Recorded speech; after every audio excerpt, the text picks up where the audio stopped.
Cari fratelli e sorelle, buongiorno.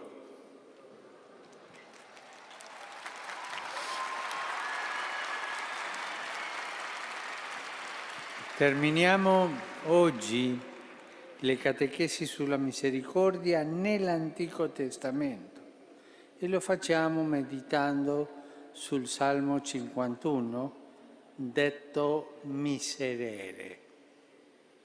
Si tratta di una preghiera penitenziale in cui la richiesta di perdono è preceduta dalla confessione della colpa, in cui l'orante, lasciandosi purificare dall'amore del Signore, diventa una nuova creatura capace di obbedienza, di fermezza e di spirito e lode sincera. Il titolo che l'antica tradizione ebraica ha posto a questo salmo fa riferimento al re Davide e al suo peccato con Betsabea, la moglie di Uria, l'Itita. Conosciamo bene la vicenda. Il re Davide, chiamato da Dio a pascere il popolo e a guidarlo sui cammini dell'obbedienza alla legge divina, tradisce la propria missione e, dopo aver commesso adulterio con Betsabea, ne fa uccidere il marito. Brutto peccato. Il profeta Nathan gli svela la sua colpa e lo aiuta a riconoscerla. È il momento della riconciliazione con Dio nella confessione del proprio peccato.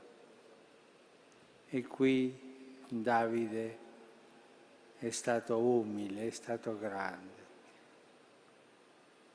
Chi prega con questo salmo è invitato ad avere gli stessi sentimenti di pentimento e di fiducia in Dio che ha avuto Davide quando si è riveduto e, pur essendo re, si è umiliato senza avere timore di confessare la colpa e mostrare la propria miseria al Signore, convinto però della certezza della sua misericordia.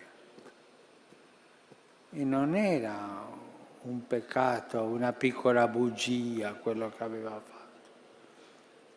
Aveva fatto un adulterio e un assassinato.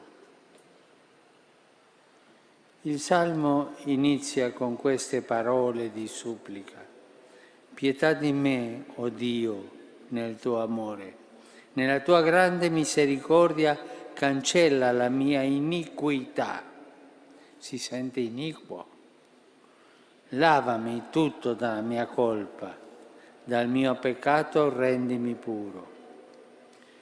L'invocazione è rivolta a Dio di misericordia perché, mosso da un amore grande come quello di un padre o di una madre, abbia pietà, cioè faccia grazia, mostri il suo favore con benevolenza e comprensione. È un appello accorato a Dio, l'unico che può liberare dal peccato. Vengono usate immagini molto plastiche: cancella, lavami, rendimi puro. Si manifesta in questa preghiera il vero bisogno dell'uomo. L'unica cosa di cui abbiamo davvero bisogno nella nostra vita è quella di essere perdonati, liberati dal male e dalle sue conseguenze di morte. Purtroppo la vita ci fa sperimentare tante volte queste situazioni e anzitutto in esse dobbiamo confidare nella misericordia. Dio è più grande del nostro peccato. Non dimentichiamo questo. Dio è più grande del nostro peccato. Oh Padre, io non oso dire, ne ho fatto tante grosse, tante. Dio è più grande di tutti i peccati che noi possiamo fare. Dio è più grande del nostro peccato. Lo diciamo insieme, tutti. Dio, tutti insieme. Dio è più grande del nostro peccato. Un'altra volta, Dio è più grande del nostro peccato. Un'altra volta, Dio è più grande del nostro peccato. E il suo amore è un oceano in cui possiamo immergerci senza paura di essere sopraffatti. Perdonare per Dio significa darci la certezza che Lui non ci abbandona mai. Qualunque cosa possiamo rimproverarci, Lui è ancora e sempre più grande di tutto, perché Dio è più grande del nostro peccato. In questo senso, chi prega con questo salmo ricerca il perdono, confessa la propria colpa, ma riconoscendola celebra la giustizia e la santità di Dio e poi ancora chiede grazia e misericordia.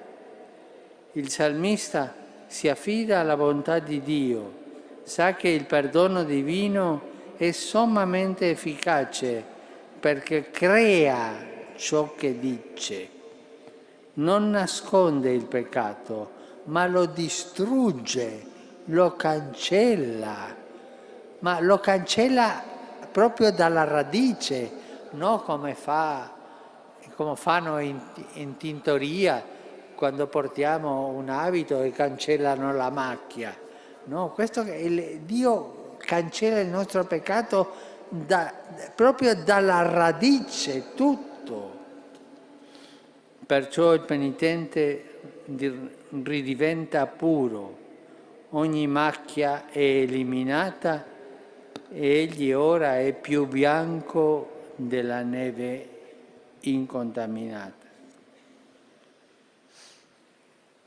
Tutti noi siamo peccatori, è vero questo? Se qualcuno di voi non si sente peccatori, che alzi la mano. Nessuno, tutti ne siamo. Noi peccatori con il perdono diventiamo creature nuove, ricolmate dallo Spirito e piene di gioia. Ora una nuova realtà comincia per noi, un nuovo cuore, un nuovo spirito, una nuova vita. Noi peccatori perdonati che abbiamo accolto la grazia divina possiamo persino insegnare agli altri a non pecchiare più. Ma Padre, io sono debole e io cado. Ma se tu cadi, alzati. Quando un bambino cade, cosa fa? Alza la mano alla mamma, al papà perché lo alzi. Facciamo lo stesso. Se tu cadi per debolezza nel peccato, alza la tua mano, il Signore la prende e ti aiuterà a alzarti. Questa è la dignità del perdono di Dio.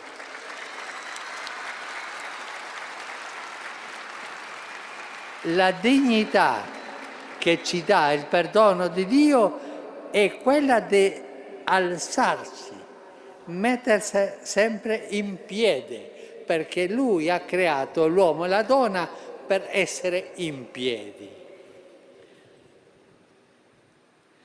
Dice il salmista, crea in me, o Dio, un cuore puro, rinnova in me uno spirito saldo. Insegnerò ai ribelli le tue vie e i peccatori a te ritorneranno. Cari fratelli e sorelle, il perdono di Dio è ciò di cui tutti abbiamo bisogno ed è il segno più grande della sua misericordia. Un dono che ogni peccatore perdonato è chiamato a condividere con ogni fratello e sorella che incontra.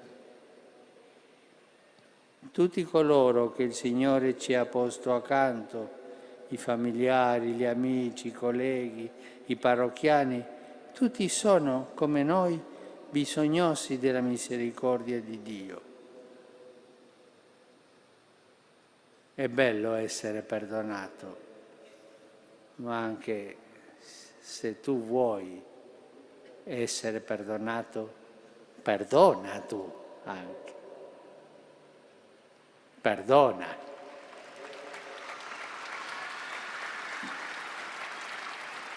Ci conceda il Signore, per intercessione di Maria, Madre di Misericordia, di essere testimoni del suo perdono che purifica il cuore e trasforma la vita. Grazie.